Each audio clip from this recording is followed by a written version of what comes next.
All right, this is an overview of all of the different wrestling types that are out there. We'll start off with like posts and wrists. So something called a thumb block is where I'm blocking my opponent's shoulder, and again, I have a nice stiff arm, my thumb down, and this is really used to kind of control distance to prevent him from coming in, so I can kind of make contact with him at a distance and prevent him from getting in close. I can also thumb block on his elbow, boom, right? And this is really, again, used to create some distance to prevent him from engaging with his arm, right? I can also grab a hold of a wrist, which accomplishes the same basic purpose. I'm really controlling the use of his arm, preventing him from using it to attack me. But I can also use this wrist to move him. I can also grab, thumb inside. I can also grab thumb outside, which allows me to get access to the inside of his arm if I want to attack underhooks. So kind of posts and wrists. That first stage of tie-up, probably the most common tie-up in the sport of wrestling is a collar tie, right? Where I'm using my forearm to block him here, and my hand on the back of his head near his collar. That's why we call it a collar tie.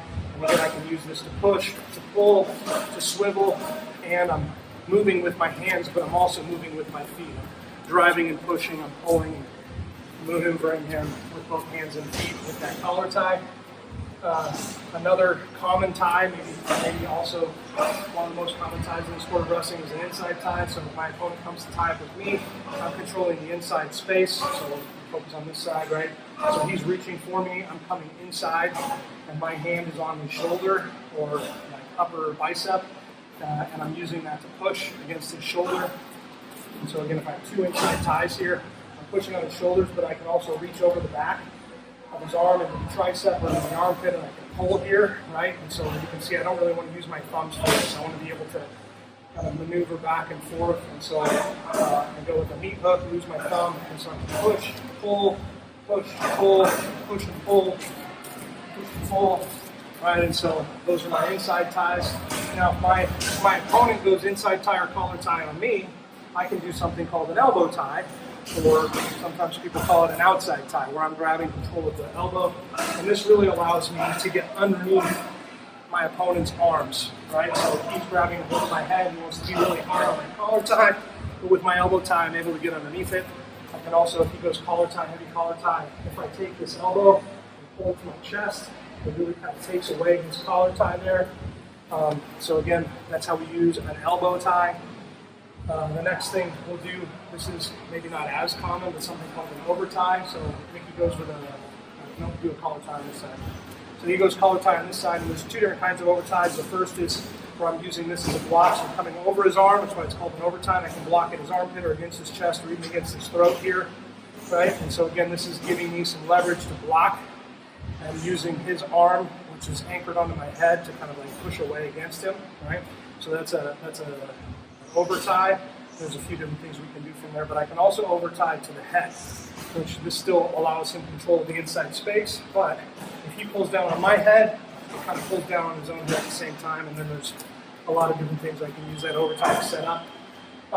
The next thing, and these are again somewhat common, underhooks and overhooks. So I can dig an underhook here where I'm hooking under his arm, right?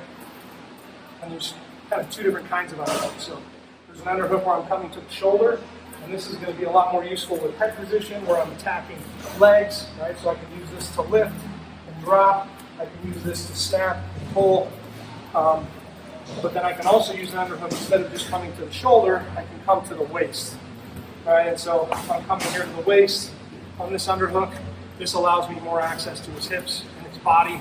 So this is going to be a lot more of a clinch position where I'm not really fighting for head position anymore, but instead I'm fighting for hip control. Now, if Hayden digs an underhook on me, right, now I've got an overhook, which I can use to really whizzer down, so I can pull down on this, right? But also, if he starts stepping into me, right, I can use this overhook to lift him up, right, to get him on his toes. I can also use this to block right here, right? And so those are some ways that I can use an overhook. And then finally, the last time I'm doing the 2-on-1. So if Hayden posts on my shoulder, I'm posting the other shoulder, right? I'm going to come across hand, thumb down, and I'm pulling this off and coming into my 2-on-1. And again, there's really two different ways I can use a 2-on-1. One is to come elbow and stay out of the distance, where I can use this to move him to set up set up my leg attacks, or I can come deep to the armpit, which gives me a lot more control over this torso. I can get my weight on top of it, and I can do some different things from that there. So that's kind of a basic overview of all the different, not all of the different wrestling ties, but most of the common ones. And obviously, I can mix and match. So collar tie and a wrist, collar tie, collar tie and an inside tie, right? Collar tie, underhook, double underhook, right? Underhook and a wrist, right? Underhook and an overhook, right? So I can mix and match all of these different ties and then figure out which ones I like to work from.